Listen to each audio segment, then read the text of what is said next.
and welcome to another delicious episode of our cooking series. Today, we're diving into the world of comfort food with a hearty beef stew recipe that's perfect for those colder days. Preparation. Let's start by gathering all the ingredients you'll need for this comforting meal. 2 pounds of stewing beef, trimmed and cubed. 3 tablespoons of flour. 1/2 teaspoon of garlic powder. 1/2 teaspoon of salt. 1/2 teaspoon of black pepper. 3 tablespoons of olive oil. 1 chopped onion. 6 cups of beef broth. 1/2 cup of red wine, optional. 1 pound of peeled and cubed potatoes. 4 carrots, cut into 1-inch pieces. 4 stalks of celery, cut into 1-inch pieces. 3 tablespoons of tomato paste. 1 teaspoon of dried rosemary, or 1 sprig of fresh.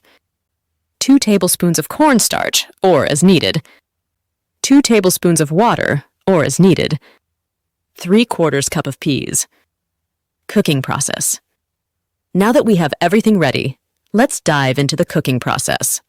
Here's how to make this beef stew. Begin by combining flour, garlic powder, salt, and black pepper. Toss the cubed beef in this flour mixture to coat it evenly. Heat 3 tablespoons of olive oil in a large Dutch oven or pot over medium-high heat.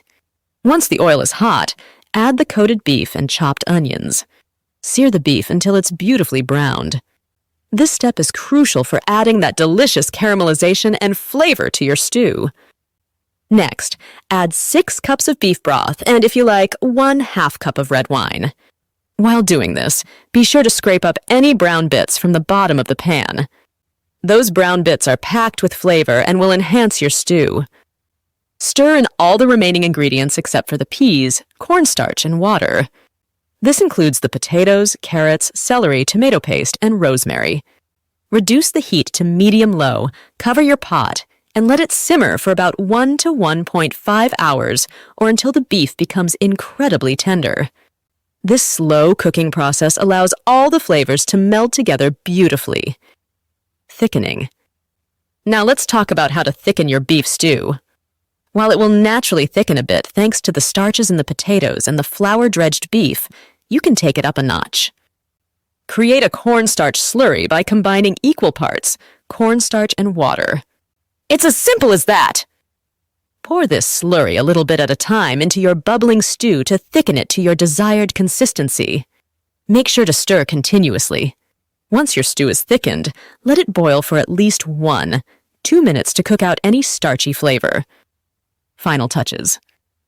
We're almost there! Before serving, add the peas to the stew and let them simmer for 5-10 minutes. This ensures they stay bright and flavorful. Don't forget to season your beef stew with a pinch of salt and pepper to taste. Adjust the seasoning to your liking, and you're ready to dig in. Serving and freezing. Beef stew is incredibly satisfying on its own, but you can take it to the next level by serving it with some crusty bread, biscuits, garlic crescent rolls, or even creamy mashed potatoes at the bottom of your bowl. A few crushed crackers or saltines also work wonders. And here's a bonus tip. You can absolutely freeze beef stew. Portion it into freezer bags for single servings, making it convenient for quick lunches or dinners. To defrost, simply leave it in the refrigerator overnight or use the microwave. Time varies based on portion size, stirring occasionally. There you have it, our comforting beef stew recipe that's perfect for colder weather. With its tender beef, savory broth, and a medley of vegetables, it's a comforting dish that will warm your heart. Thanks for joining us in the kitchen today, and we'll see you next time for more culinary adventures.